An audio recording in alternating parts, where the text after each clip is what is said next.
నమస్కారం అండి. ఈరోజు మనం ఒక అద్భుతమైన ఆధ్యాత్మిక ప్రయాణాన్ని చేయబోతున్నాం.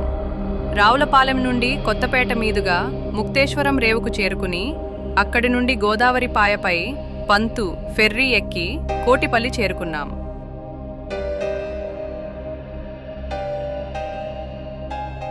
ఇప్పుడు కోటిపల్లి నుండి దక్షిణ కాశీగా పిలువబడే ద్రాక్షారామం వైపు మన ప్రయాణం మొదలైంది.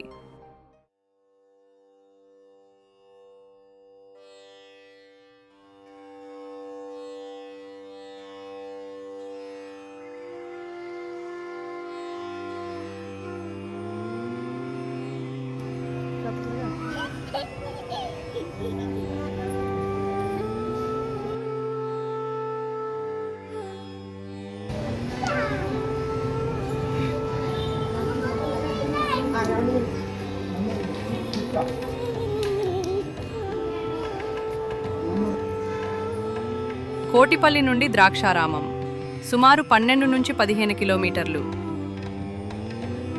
కాకినాడ నుండి ద్రాక్షారామం సుమారు 28 కిలోమీటర్లు.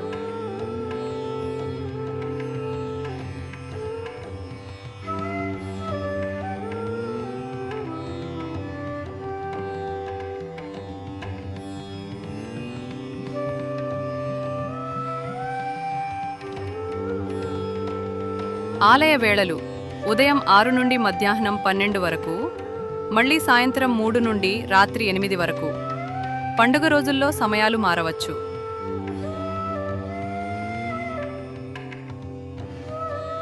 ఆలయంలోకి ప్రవేశించగానే కుడివైపున మనకు ఒక పురాతనమైన మర్రి చెట్టు కనిపిస్తుంది.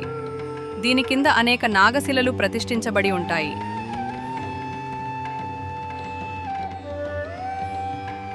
సంతానం కోరుకునేవారు, సర్పదోషాలు ఉన్నవారు ఇక్కడ పూజలు చేయడం విశేషం.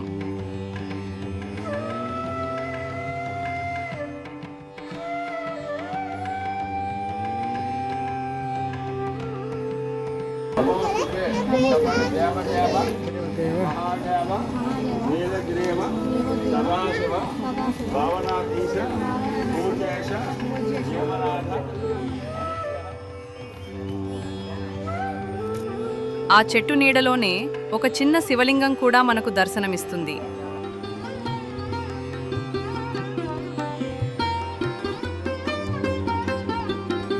ద్రాక్షారామ ఆలయం 2 ప్రాకారాలతో, కోట గోడలాంటి ఎత్తైన గోపురాలతో నిర్మించబడింది. శిల్పకళా చాతుర్యం ఉట్టిపడేలా ఉండే ఈ గోపురాలు మన ప్రాచీన సంస్కృతికి అద్దం పడతాయి.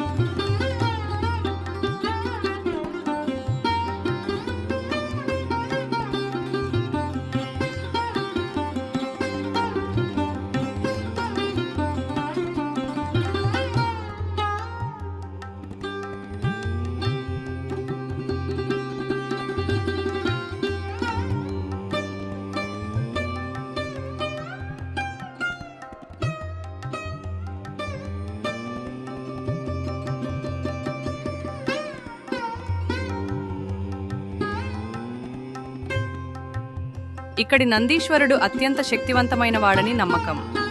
స్వామివారికి ఎదురుగా ఉన్న నంది విగ్రహం ఎంతో ఆకర్షణీయంగా ఉంటుంది.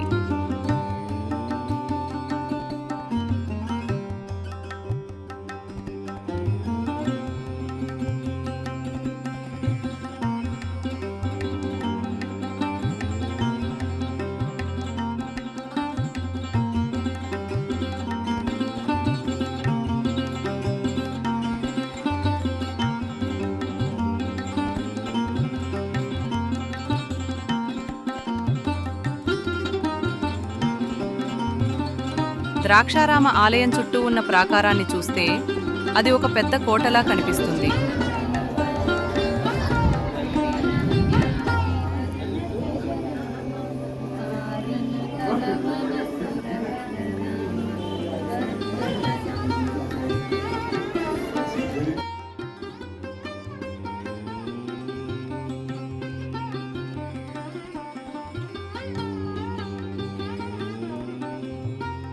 బయటవైపు వరుసగా ఉండే రాతి స్తంభాలు చాళుక్యుల కాలం నాటి నిర్మాణ శైలికి నిదర్శనం. ప్రతి స్తంభం పైన ఉన్న చెక్కడాలు ఆ కాలపు శిల్పుల నైపుణ్యాన్ని చాటి చెబుతాయి.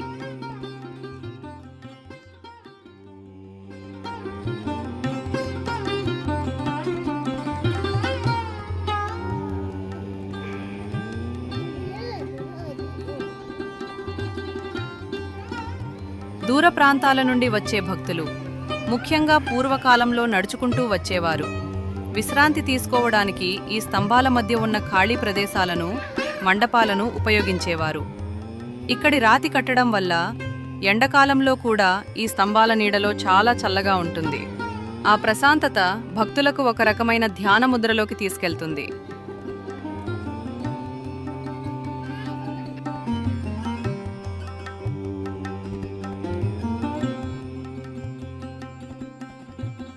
ద్రాక్షారామం పంచారామ క్షేత్రాలలో ఒకటి. ఇక్కడి శివలింగం సుమారు 14 అడుగుల ఎత్తు ఉంటుంది. ఇది స్ఫటికలింగం అని చెబుతారు. కింద అంతస్తులో మూలవిరాట్టు పాదభాగం ఉంటే పై అంతస్తులో అర్చకులు అభిషేకాలు చేస్తారు.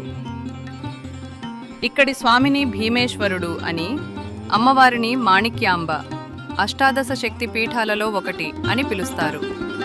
ఆలయ స్తంభాలపై ఉన్న చెక్కడాలు, పై అంతస్తుకు వెళ్లే మెట్లు ఎంతో అద్భుతంగా ఉంటాయి. ఆలయ నిర్మాణంలో చాళుక్యుల శిల్పకళా వైభవం స్పష్టంగా కనిపిస్తుంది. ద్రాక్షారామంలో నిత్య అన్నదాన సౌకర్యం ఉంటుంది. భక్తుల ఆకలి తీర్చడం ఇక్కడ ఒక పవిత్ర కార్యంగా భావిస్తారు.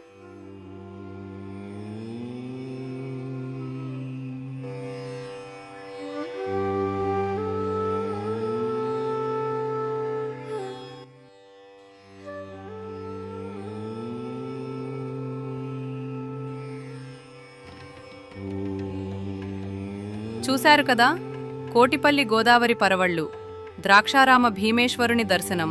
ఈ ప్రయాణం నాకు ఎంతో తృప్తినిచ్చింది. మీరు కూడా వీలు చూసుకుని ఈ క్షేత్రాన్ని తప్పక సందర్శించండి.